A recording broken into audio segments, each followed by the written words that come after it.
Seigneur, donne-nous de ce pain-là toujours. Moi, je suis le pain de vie, dit le Seigneur. Celui qui vient à moi n'aura plus jamais faim. Celui qui croit en moi n'aura plus jamais soif.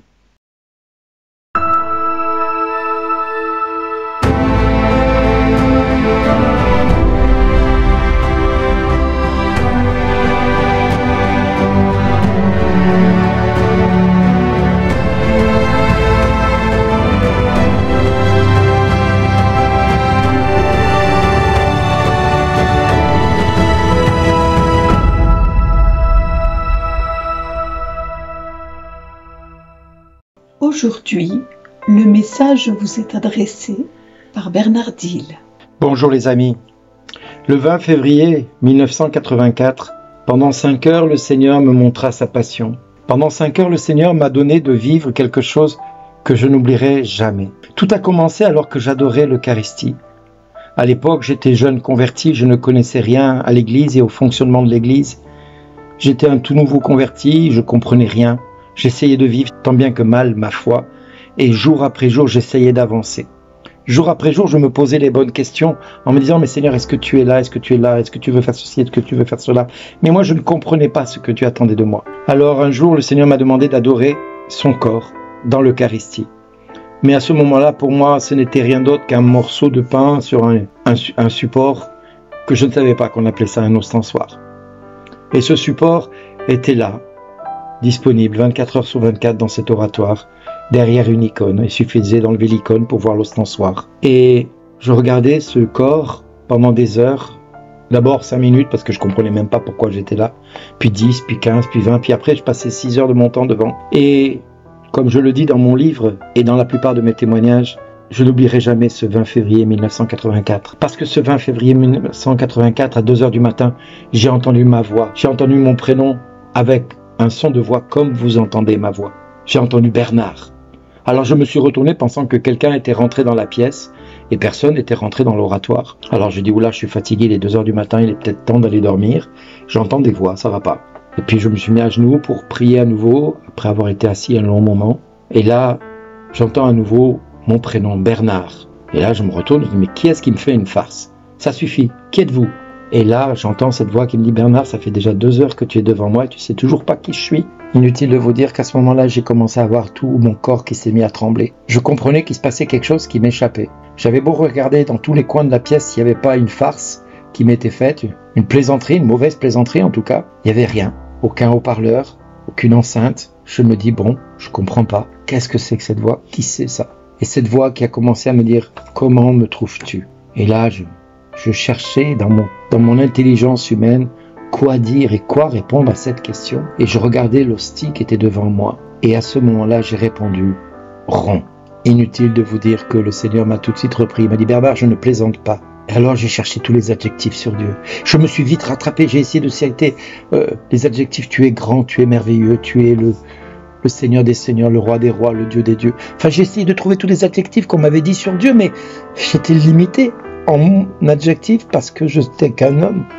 Et à un moment donné, j'ai fini par dire « tu es saint, redoutable et irréprochable ». Et le Seigneur a repris tous les adjectifs que j'avais dit dans l'ordre. Et pour terminer, pour me dire « tu dis bien, je suis saint, redoutable et irréprochable ».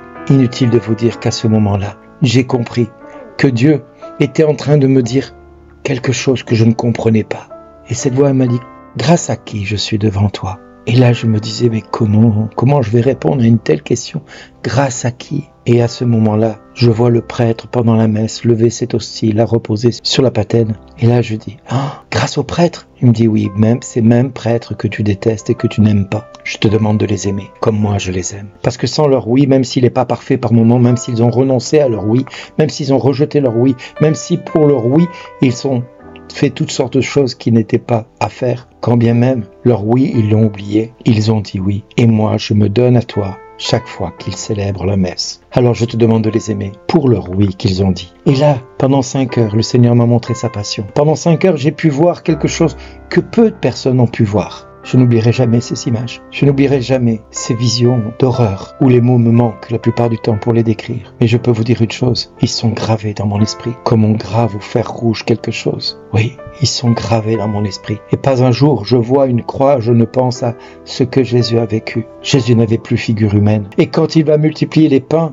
et les poissons, c'est pour signifier qu'il est celui qui nourrit son peuple. Et Jésus, en donnant sa vie à la multitude, il livrait également son corps en nourriture pour le peuple. Il dira du reste dans Jean au chapitre 6 qu'il est le pain venu du ciel, qui mange ma chair et boit mon sang, aura la vie éternelle. Il va dire je ne sais combien de fois qu'il est ce pain vivant descendu du ciel. Alors mes amis, quand nous allons à la messe pour vivre un temps de communion avec Jésus, si nous ne croyons pas que Jésus peut se rendre présent à la messe, nous valons pas mieux que ceux qui vont au culte, qui pensent que ce n'est qu'une célébration qui fait mémoire au sacrifice de Jésus. Jésus est dans la plus petite partie de l'hostie qui se donne à chacun de nous. Quand je suis à l'autel et qu'il m'arrive de purifier les ustensiles qui sont sur l'autel, le ciboire et le calice et la patène, alors je regarde sur le corporal, le tissu sur lequel on pose les accessoires pour la messe, voir s'il n'y a pas une miette d'hostie qui serait tombée, et si je la vois, avec mon doigt je mouille le bout de mon doigt et je prends la petite parcelle du Jésus et je la ramène à ma bouche pour communier à la toute grandeur de Dieu à travers cette petite parcelle d'hostie. Oui mes amis, nous pouvons être des chrétiens qui pensons que Jésus se donne, et nous pouvons être des chrétiens qui allons à une cérémonie pour se donner bonne conscience. Et nous ne valons pas mieux que les Juifs qui ne croient pas en la présence réelle de Jésus dans l'Eucharistie. Nous ne valons pas mieux que les protestants qui ne croient pas en la présence réelle dans l'Eucharistie quand le prêtre célèbre la messe. Non pas qu'ils sont moins dignes que nous, non, Dieu ne fait exception de personne, rassurez-vous. Dieu les aime autant que nous. Mais si nous avons tendance à les regarder d'un peu haut par moment, parce qu'ils ne croient pas en la présence réelle, ayons un peu d'humilité et regardons Jésus à la croix, qui n'a plus figure humaine, dont le corps est tellement lacéré qu'il n'y a pas une partie de son corps qui ne soit pas meurtri, déformé, abîmé par les coups de fouet, par les coups de bâton, par tout ce qu'il a subi. Il n'y a pas une partie de son corps qui soit épargnée. Alors si tout son corps est meurtri, et s'il meurt plus vite que les autres, c'est bien parce que la souffrance a été telle que son corps n'a pas résisté. Son corps a dit stop à un moment. Mes amis, la multiplication des pains, c'est pour nous faire comprendre que si les impies tournent autour de lui sans rien voir, le croyant, lui, se satisfait simplement de la manifestation de Jésus dans sa vie, parce qu'il voit la prévenance et la délicatesse de Dieu, afin qu'il ne meure pas, mais ait la vie éternelle en recevant le corps du Christ. Si les impies ne voient pas Dieu dans l'Eucharistie, c'est leur problème. Si ceux qui ne sont pas de même confession que nous ne voient pas Jésus dans l'Eucharistie, c'est leur problème. Nous devons les aimer. Jésus, devant les 5000 personnes qui étaient présentes, n'a pas regardé ceux qui adhéraient à lui ou pas. Il a donné à manger à tout le monde, sans exception. Pensons à ce merveilleux texte que nous venons d'avoir. Et comme disait Bernard de Clairvaux, les impies tournent autour de lui car bien sûr, ils veulent satisfaire leurs désirs et sottement ils méprisent le moyen de parvenir à leur fin. Mais s'ils savaient combien Dieu les aime, ils cesseraient d'être matérialistes. Ils cesseraient de croire à leurs idéologies humaines pour adhérer au Christ, pour rencontrer le Christ dans leur quotidien. Et ils entendraient Dieu leur dire, comme à chacun de nous, merci d'exister.